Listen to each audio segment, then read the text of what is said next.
बिस्मिल्लाहिर्रहमानिर्रहीम। Welcome back to our channel. आज हमें इंग्लिश 505 का लेसन नंबर 7 स्टार्ट करना है। जनरेशन का पार्ट 2 पढ़ना है हमने। इसमें कुछ न्यू जो है हमने इसमें पढ़नी है, ठीक है। कुछ न्यू कंसेप्ट और उनकी डिटेल्स पढ़नी है। लेक्चर बहुत ज़्यादा लेंथी नहीं है, शॉर्ट से लेक्चर है, इंशाल्लाह शॉर्ट टाइम में हो जाएगा। लेकिन लेक्चर आपने कंप्लीट वॉच करना है ताकि एक चीज़ जो है वो अच्छे से क्लियर हो जाए आपको, ठीक है। कंसेप्ट अच्छे से क्लियर हो जाए ताकि आप अपनी वर्डिंग में भी अच्छा सा लिख सकें। लेक्चर स्टार्ट करने से पहले अगर आप हमारे चैनल पर न्यू हैं या अभी तक आपने हमारा चैनल सब्सक्राइब नहीं किया हुआ तो फौरी तौर पर हमारा चैनल सब्सक्राइब कर लें एंड बेल आइकन के बटन को प्रेस कर लें ताकि जितनी भी न्यू वीडियोज़ मैं अपलोड करूँ बर वक्त नोटिफिकेशन जाए आप तक और आप कंप्लीट वीडियोज़ वॉच करके अच्छे से एग्ज़ाम की प्रिपरेशन करके एग्ज़ाम पास कर सकें। Now start our lecture. Topic 27। अच्छा, इसमें कुछ जो है वो बता रहे हैं मिथ्स हुई, ठीक है। कुछ लाइक क्रिटिकल जो पीरियड हाइपोथेसिस पर कुछ ऐसी स्टेटमेंट्स दी गई थी, ठीक है, जिनमें कुछ कन्फ्यूजन थी, ठीक है। तो उनके लिए आगे जो है फर्दर एक्सप्लेन किया गया, ठीक है। उनकी करेक्शन की गई है। डिस्पेलिंग मिथ्स, क्रिटिकल पीरियड हाइपोथेसिस। अच्छा, अब यहाँ पर ये बता रहे हैं कि कुछ जो है साइंटिस्ट वगैरह थे, ठीक है, फिलोसफर्स, उनके अकॉर्डिंग ये था कि वो कह रहे थे कि जो हमारी क्रिटिकल पीरियड हाइपोथेसिस है ना, जिसमें हम सेकंड लैंग्वेज सीखते हैं, ठीक है, तो वो कहते हैं कि अगर ये जो है हम सिर्फ ओनली अपने चाइल्डहुड में सीख सकते हैं, ठीक है। बच्चे जो है एक स्पेसिफिक एज में लैंग्वेज को सीख सकते हैं, उसके बाद अगर वो सीखेंगे तो वो लैंग्वेज को लर्न नहीं कर सकेंगे, ठीक है। यानी फ़िलासफ़र्स का ये कहना था कि जो क्रिटिकल पीरियड हाइपोथेसिस है, इसमें जो वो अंडरस्टैंडिंग करते हैं सेकंड लैंग्वेज की, ठीक है, तो वो एक स्पेसिफिक एज तक अगर वो कर लेते हैं तो ठीक है, ठीक है। एक बच्चा एक स्पेसिफिक अपनी एज तक वो अगर उसमें महारत हासिल कर लेता है तो ठीक है। अदरवाइज़ अगर वो जब बड़ी एज में चला जाएगा तो वो फिर लर्निंग नहीं कर पाएगा, ठीक है, मुश्किल हो जाएगा।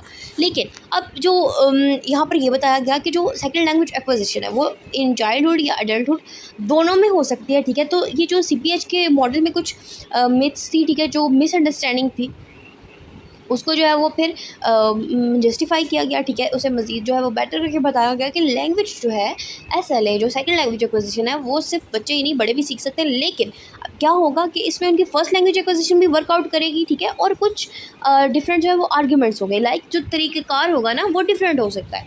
बड़े भी लैंग्वेज सीख सकते हैं CPH मॉडल के थ्रू, ठीक है।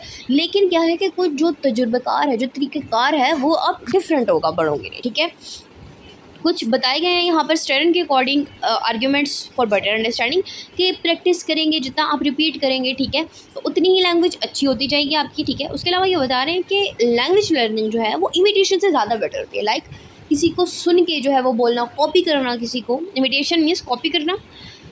अच्छा, प्रैक्टिस जो है वो आप एक ऑर्डर की फॉर्म में करेंगे तो आपको जो है वो चीज़ें बहुत अच्छी तरह याद हो जाएंगी। लाइक आप पहले सुने, साउंड को सुने, फिर आप वर्ड प्रोनाउंस करें एंड देन फुल सेंटेंस बोलें।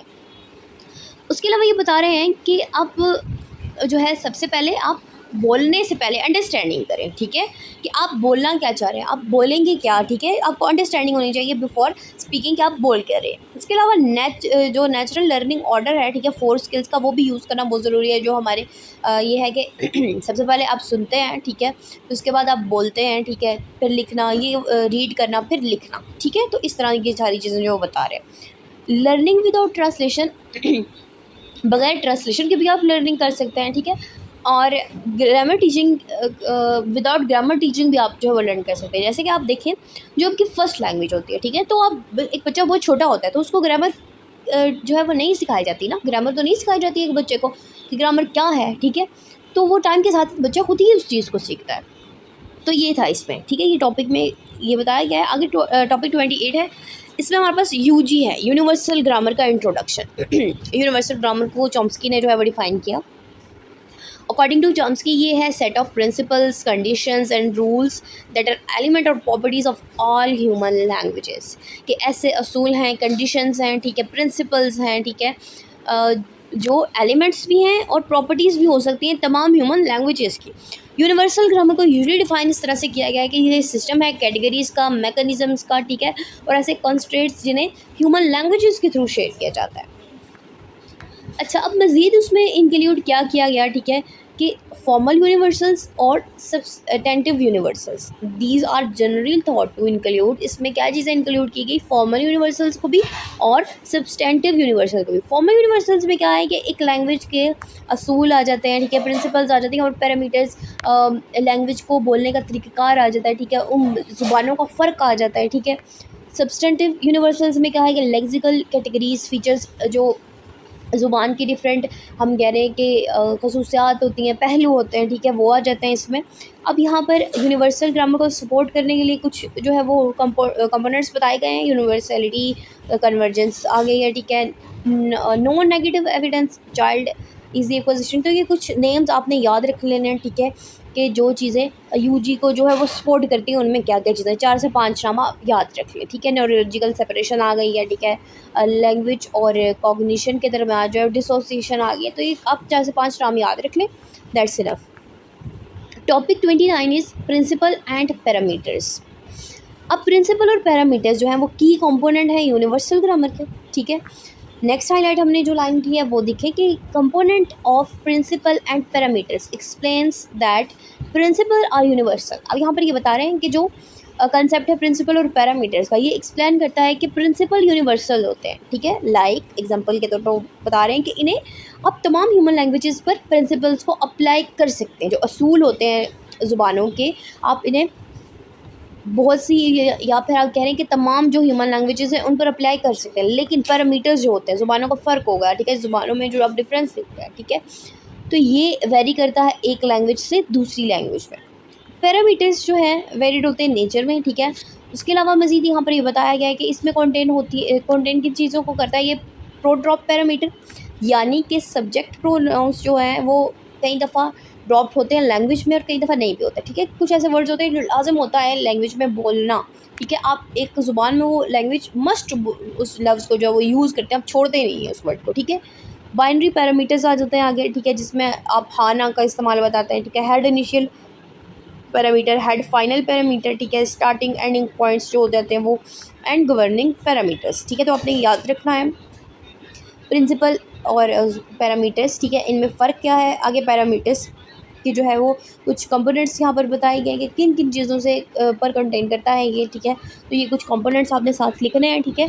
प्रो ड्रॉप पैरामीटर को, बाइनरी पैरामीटर को साथ थोड़ा सा एक्सप्लेन कर देना। प्रो ड्रॉप पैरामीटर क्या है कि ऐसे आप सब्जेक्ट प्रोनाउंस जो आप बाज़ दफ़ा ड्रॉप कर देते हैं लैंग्वेज में और बाज़ दफ़ा नहीं भी करते, ठीक है। बाइनरी पैरामीटर्स में क्या है कि आप जो जवाब हाँ ना में देते हैं, ठीक है। Head initial parameters, head final, starting ending points आ जाते हैं, तो ये आपने बता देने। आगे है जी आज का हमारा लास्ट टॉपिक है topic 30, UG based approaches to SLA. अब कुछ हमने यूनिवर्सल ग्रामर के लिए कुछ अप्रोचेस थी, ठीक है, जिन पर ये बेस्ड करता है, तो वो पढ़नी है हमने। अब कह रहे हैं कि जो यूनिवर्सल ग्रामर का मेन फोकस है वो नेटिव लैंग्वेज पर होता है, ठीक है। एक ऐसा रास्ता है जिसमें आप लैंग्वेज को एक्वायर करते हैं, उसे सीखते हैं। दिस इज़ वाई कि जो आपकी यूजी है, यूनिवर्सल ग्रामर है, उसका सिग्निफिकेंस है बहुत in the field of linguistic. उसके अलावा बता रहे हैं कि SLA importance as a study dealing with learning a second language after a first language is already established, ठीक है। अब यहाँ पर ये बता रहे हैं कि L2 लर्नर्स जो हैं उनके पास असेस होती है यूजी ग्रामर की और नहीं भी होती, ठीक है। जो L2 लर्नर्स हैं उनके पास रसाई होती है यूनिवर्सल ग्रामर की और नहीं भी होती। 3 मॉडल्स प्रपोज किए गए, direct access model, indirect access model and no access model. ये 3 आपने मॉडल याद रखने हैं। मे भी आपसे पूछ रहे कि कितने मॉडल हैं और क्या नेम है, ठीक है, और आप भी जाएगा थोड़ा एक्सप्लेन करते हैं, तो आपने ये अच्छे से याद रखना है। डायरेक्ट असेस मॉडल में क्या है कि आपको डायरेक्टली जो है वो एसेसिबिलिटी आपके पास असेस होता है, ठीक है। आपके पास इतनी असेस होती है कि आप डायरेक्टली जो है वो L2 लर्नर्स तक आपके पास रसाई होती है इसमें, ठीक है, अवेलेबिलिटी होती है आपके पास। इनडायरेक्ट में क्या है कि आप अपनी L1 एक्विजिशन के थ्रू जो है वो असेस ढूंढते हैं L2 लर्नर तक। डायरेक्ट असेस मॉडल में क्या है कि आपके पास रसाई होगी L2 लर्नर तक, ठीक है, डायरेक्टली, लेकिन इनडायरेक्ट में आप अपनी फर्स्ट लैंग्वेज के थ्रू असेस लेंगे किसी L2 लर्नर के पास जाने के लिए, ठीक है। नो असेस मॉडल में क्या है कि आपके पास कोई अवेलेबिलिटी नहीं होती, कोई असेस नहीं होती L2 लर्नर तक पहुंचने की, ठीक है। बस 3 चीज़ें, कोई ज़्यादा मुश्किल तो है नहीं, इजीली आप खुद भी लिख सकते हैं। ओवरऑल मॉडल जो है फेलिक्स ने प्रपोज किया 1985 में, ठीक है। ये कॉम्बिनेशन है कुछ प्रीवियस मॉडल का, जिसमें हमारे पास कंपटीशन मॉडल आ जाता है एसिल एंड डुअल मॉडल आ जाता है, टॉविल एंड हॉकिंस का मॉडल आ जाता है, जो कि क्लेम करते हैं कि L2 learners have partial access to UG, जो कहते हैं कि L2 लर्नर्स के पास पार्शियल एक्सेस होती है यूनिवर्सल ग्रामर तक पहुंचने की। हमारा लेक्चर जो 7 था वो यहीं तक था। अब इंपॉर्टेंट क्वेश्चन देख लेते हैं यहाँ पर। ये 3 मॉडल्स बहुत इंपॉर्टेंट है, ठीक है। उसके अलावा प्रिंसिपल और पैरामीटर्स जो है वो शॉर्ट के लिए काफ़ी इंपॉर्टेंट है।